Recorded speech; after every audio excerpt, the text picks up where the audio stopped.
All right, think about this for a second.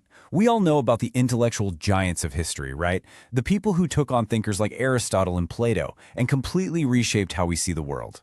So, what if I told you that one of the most brilliant of them all, well, his entire world-changing journey kicked off because he got mugged by a highway robber? Seriously. Yeah, how does that even happen? How does a common thief accidentally launch the career of one of history's greatest scholars? It sounds absolutely crazy, I know. But that's the paradox that unlocks the incredible life of Imam Al-Ghazali, a man who would eventually earn the title, the Proof of Islam. So our story starts with the young Al-Ghazali. He's this super bright, ambitious student, and he's heading home after 5 long years of hitting the books. Everything he's learned, all that intense study, is crammed into his precious notes. In his mind, he possesses knowledge.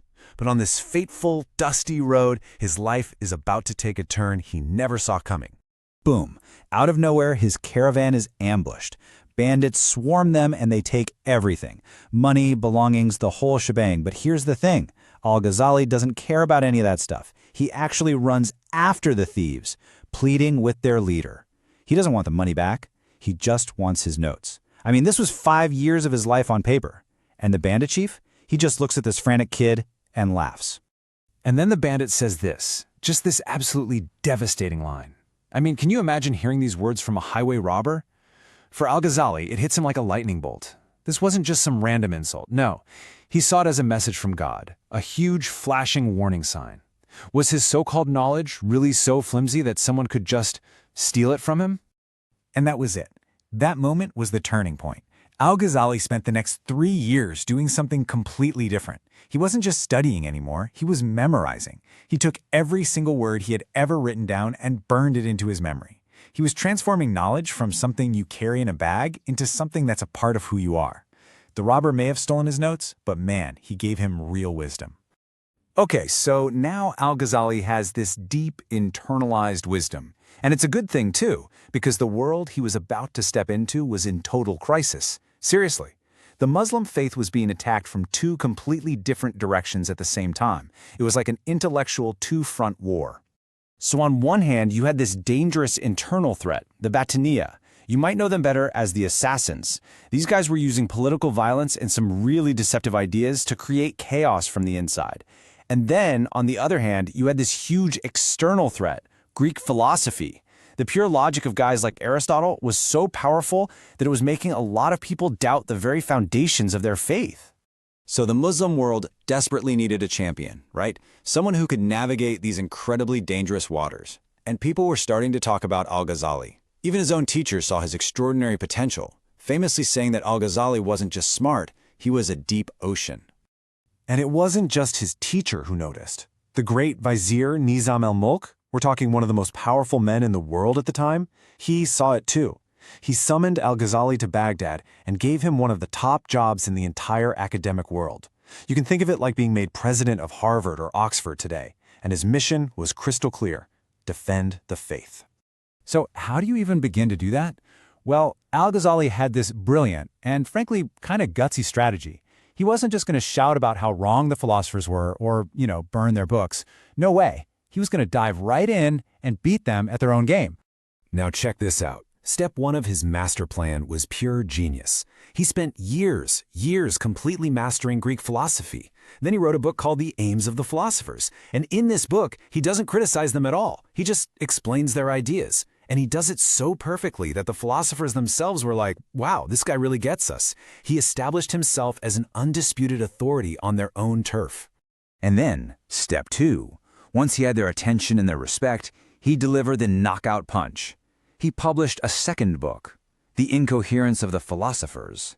And in this work, he used their favorite weapon, pure cold logic, to systematically dismantle their key arguments, showing exactly where their reasoning fell apart when they tried to talk about God and the nature of reality. Now, this next part is so important to understand. Al-Ghazali wasn't anti-reason. Not at all. The man was a master of logic. His argument was much more subtle. He was saying, look, human reason is an incredible gift. It's fantastic for understanding the physical world, but it has limits. It's like trying to measure the ocean with a teaspoon. It's just not the right tool for trying to fully grasp the infinite. So once he had defended the faith from these big intellectual attacks, his job wasn't done. He then turned to his greatest project, not just defending, but building. He wanted to heal the community from the inside out, to provide a kind of spiritual elixir that would revive the very heart of faith for everyday people. And this led to his magnum opus, the revival of the religious sciences. And let me tell you, this wasn't some dry academic textbook. This was a practical guide to living a meaningful, spiritual life. It connected everything, law, ethics, deep spirituality, into one comprehensive roadmap that anyone, from a scholar to a shopkeeper, could follow. I mean, the impact of this book was just massive. To give you an idea of how big a deal it was, a scholar at the time said that if every other book in the world were to just disappear, you could pretty much rebuild all of human knowledge from this one book alone. That's how profound it was. So for all of this, for defending the faith from the outside and then reviving it from the inside, he was given this incredible title, one that has stuck with him for centuries, Hujjat al-Islam. It means the proof of Islam. He had truly become the definitive intellectual and spiritual authority of his time.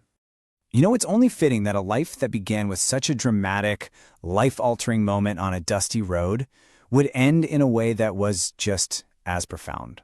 After a lifetime of intellectual battles and deep spiritual seeking, Al-Ghazali's final moments were a beautiful testament to the peace he had finally found.